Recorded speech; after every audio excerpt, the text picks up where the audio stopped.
Adam, can you understand some of Steph's frustration just based on how the offense is going and what you know this offense is capable of? Honestly, for us, we're working on New York right now. We're excited about another opportunity to go out there and play football. We're not talking about anything that's happened in the past, and I think that's what it's got to be a good football team. You just got to worry about doing your job and doing it at the highest level you can possibly do it. Have you talked to him at all? Will this have any impact on the game? You think what's going on this week? No, I mean we're all professionals. We all understand that you got to do your job, and in this league you have to prepare at a high level every single day. You have to give everything you got every day to be able to be successful on Sunday. So I think that's been the mindset of everybody on this team, and we're coming to work and we're getting better. Adam, does this affect your relationship at all with Stefon? Just kind of, what he's voiced so far and kind of what this might do to the team? Absolutely not.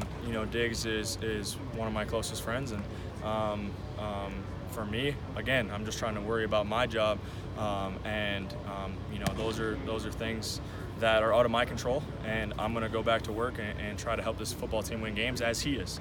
He was out there today and grinding. So, like I said, everybody on this team is worried about Sunday and worrying about putting their best foot on Sunday. As a leader of this offense, how do you make sure that this doesn't become like a tipping point, though, and maybe fracture what could already be, just something like that?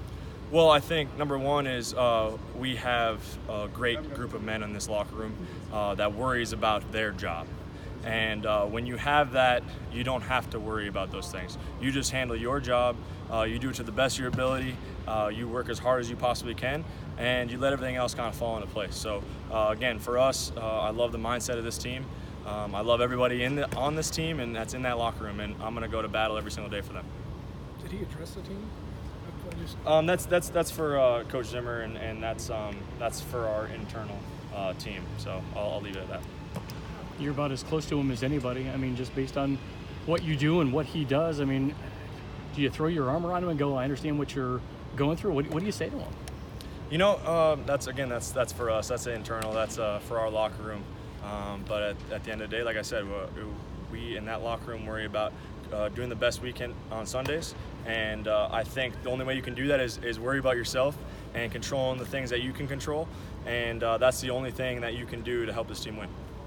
Adam, is this an awful lot of frustration to be shown for a 2-2 team? I think the frustration is with you, is you guys. It's not us. We're not frustrated. We're going to work. I don't think if you guys watched practice today, we were flying around, we were having fun, and we were making plays. So I think that's a media thing more than frustration from us. Because after a game, things like that, you're going to show frustration. But now we're worried about New York, and we're not frustrated at all.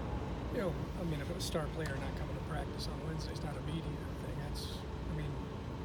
Yeah, again, he's addressed that, and that's something for Coach Zimmer. But for us, like I said, there was no frustration today at practice. It was guys were flying around, having fun, and as a team, that's all you're looking for. That's all you care about. I think I talked about it after Sunday. We'll see what kind of team we have when we get back to practice. We'll see what kind of guys we have in this locker room when we get back to practice and see how guys work.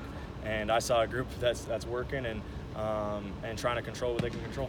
Adam, were you expecting Kirk to apologize to you on the podcast in that type of form? No, he didn't need to apologize.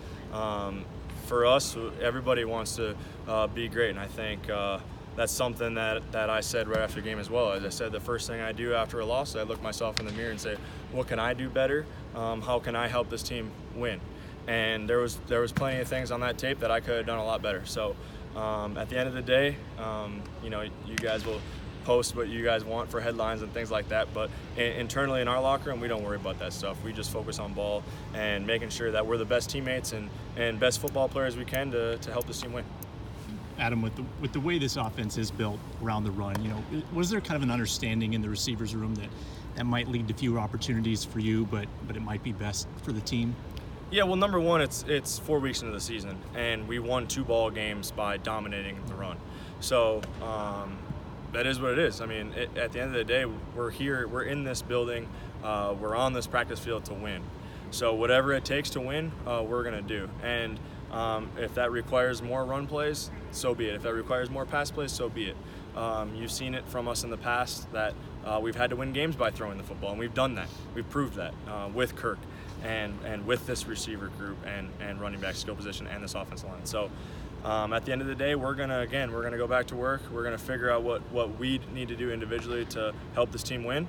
And for me, I need to do a lot of things better. So that's why I'm out there working my tail off, and that's all I can do. All right, thanks guys.